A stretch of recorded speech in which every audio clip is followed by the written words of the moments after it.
qual a importância de manter a relação com a família ou sacerdote que te iniciou?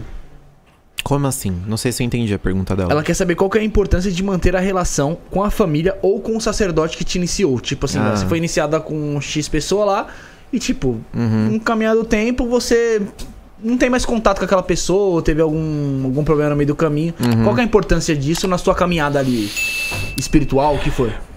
Eu acho que é importante, na medida do possível, você cultivar relações boas e trocas equilibradas com as pessoas mais velhas, que principalmente as que traçaram junto com você o seu caminho espiritual. Iniciação é uma coisa que não se desfaz. Você pode se afastar de uma família, você pode fazer outras iniciações. Nenhuma iniciação se desfaz, o que significa que existe um vínculo entre você e aquela pessoa para sempre. Tomara que esse vínculo seja positivo, até porque isso é muito benéfico para a sua vida, né? Pensa que se a gente já tem problema quando uma pessoa X amaldiçoa a gente, manda uma negatividade pra gente, se for uma pessoa que te iniciou, é um pouquinho pior e mais difícil de resolver, né? Fora que eu acho muito feio essa cultura que tá tendo de descarte, onde essas relações elas são simplesmente descartadas a partir de problemas. É claro, gente, que se você tem um problema grave com a pessoa que te iniciou, sei lá, porque às vezes é um golpe, né? Como tem acontecido muito frequentemente na Quimbanda. Você descobre. Não Quimbanda não, viu? Você descobre que aquela pessoa, na verdade, não é iniciada em nada e te vendeu uma ilusão. Tem no satanismo, você vai. No luciferianismo, principalmente, bastante.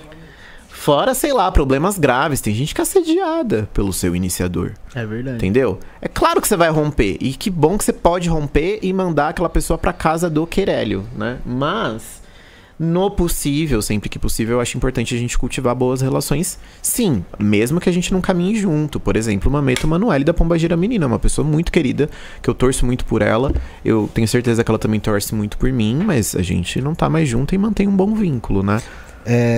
Diego Filippini, Mameto, qual foi o resultado de algum trabalho que mais te marcou? Deixa eu pensar um pouquinho. Tem coisa que não dá pra Sempre falar. será o próximo. Cara, teve um que eu gostei muito de fazer. Eu gosto muito de fazer trabalhos amorosos, né? É uma coisa que eu gosto, que eu tenho uma certa afinidade com essa pegada de trabalho. E um dia, uma cliente me procurou, uma querida, se ela estiver assistindo, um beijo enorme pra ela, porque eu gosto muito dela. Que diferente da maior parte do público que procura amarrações e feitiços de amor, ela tava tão centrada, ela tava tão certa do que ela queria e tão tranquila, né? Já não era a primeira vez dela, ela já tinha feito outros trabalhos amorosos com outras pessoas. Quando ela me procurou, o relacionamento dela tava passando por uma crise. O namorado dela tinha se afastado dela por uma série de questões. A gente viu essas questões no oráculo, viu que esse relacionamento ainda poderia ser resgatado e retomado, que haveria caminho para isso, através de uma atuação espiritual X. Trabalha assim, dessa forma, com essa linha, pau. Beleza. Fomos, montei o trabalho, né? Era um trabalho voltado para a questão de libido, né?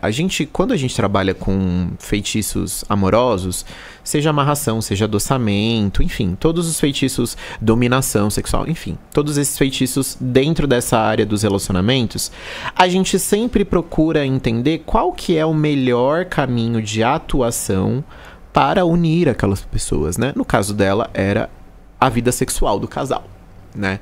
Era mexer com a libido, e trabalhar nessa parte. Bom, fizemos o trabalho, e aí terminei o trabalho, fui enviar pra ela os registros, e antes de eu enviar os registros, ela já tava me mandando os prints da conversa picante que eles estavam tendo, assim. Foi um dos primeiros trabalhos amorosos que eu fiz, né? E me impressionou como a resposta, ela muitas vezes pode ser imediata, né? Claro, gente, nem sempre é assim, nem sempre é assim. Casos, né? Há casos e casos. Mas o que garante uma boa efetividade de um feitiço qualquer, seja de amor, seja de prosperidade, seja de demanda? É quando você tem uma análise estratégica daquela situação dentro de uma consulta oracular. Então, por exemplo, você vai fazer um trabalho de amor, a gente sempre tem que entender qual é a brecha para esse trabalho atuar, né? essa brecha sendo bem identificada, a gente tendo uma boa noção de quais são as linhas de trabalho para atuar nesse feitiço, as chances de ter um bom resultado e rápido são muito grandes. Então esse foi um dos bons resultados que eu tive. Tem outra pergunta aqui, ó, que eu queria fazer pra você também em relação a isso. Tá aqui o Espiraldo. Pergunta pra Mameto e Juliana. Exu da Quimbanda tem gênero ou não? Gênero? Sim. São homens e mulheres. Exus e pombagiras. Existe alguma coisa relacionada à transexualidade também de Exu e pombagiras? Gente, vamos pensar assim. Eu, quando for dessa pra uma muito melhor, vocês acham que eu vou virar o quê? Né? Eu tô treinando, eu tô fazendo carreira pós-graduação pra quando eu chegar lá do outro lado, se eu tiver... se eu conseguir conquistar isso, me tornar uma grande ancestral e uma pombagira. Óbvio! Né? Pensa nas pessoas trans, o quanto a gente batalha pra ter a nossa identidade respeitada. Vocês acham que a gente vai morrer, a gente vai virar o quê? Né? Então, existem inclusive Exus e pombagiras que foram pessoas trans em vida. Se você que tá aí assistindo esse podcast e já conheceu muitos Exus e pombagiras na sua vida, e até hoje você nunca conheceu uma pombagira travesti, eu vou te contar que na verdade você conheceu, é que você não sabe. E você não sabe que ela era travesti porque se a pombagira virar no terreiro e falar que ela era uma travesti, provavelmente ela vai ser vista como uma grande marmota. É isso que a gente vê vídeo, já vi vídeo de pombagira falando que é travesti, viralizando no TikTok, em grupo do WhatsApp, em grupo do Facebook, como marmotagem. Então assim, a consciência do povo de terreiro é extremamente transfóbica. As entidades, elas simplesmente, se elas foram pessoas trans em vida, elas não podem dizer. Elas têm que esconder isso, porque se elas disserem, elas vão ser rechaçadas. Mas existe? Existe. O que eu não acho que existe é uma linha de Exu e pombagira que é a linha trans. Isso eu não acho que exista. Eu acho que existem ancestrais que foram trans ou que foram LGBT em tudo quanto é linha de Exu e pombagira, especialmente no reino da Lira, que é um reino onde a gente habita bastante, mas em todas as linhas de Exu e pombagira podem haver ancestrais que são trans. Legal. Sorteio encerrado? Sorteio encerrado, galera. Quem participou, participou. Quem não participou, quiser mandar aí pra nós como doação, a gente aceita, tá? Nunca pensei. A Fabiana Pinel falou aqui, ó. Quais as práticas na Quimbanda que você tem visto em outras casas que você jamais aplicaria na sua dinâmica com seus filhos e na sua ritualística? Ela tá puxando, né? Vocês sentiram? Eu também senti que ela tá puxando. Pô, o programa todo sem entrar nesses assuntos, mas no finalzinho a gente tem que entrar, né, Felipe?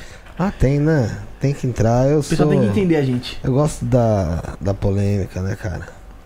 Bom, eu não aplicaria punição física, por exemplo. Eu, Gil, né? Não aplicaria uma punição física numa pessoa. Já tive que lidar com casos sérios? Sim, eu já tive que lidar com o caso de um ex-filho do terreiro que cometeu um abuso sexual, por exemplo. E eu fiquei sabendo em todos os detalhes, investiguei esse caso tal qual um CSI, com todas as informações na minha mesa, eu tive que lidar com isso. Só que a minha escolha pessoal é agir de uma maneira outra. Dá vontade de fazer muita coisa? Dá vontade. Mas a gente se preserva de várias formas. Primeiro, porque a minha casa é uma casa de maioria de pessoas trans, de muitas pessoas que são racializadas, ou seja, pessoas que são negras, pessoas que são indígenas, ou seja, pessoas que facilmente são vidas criminalizadas.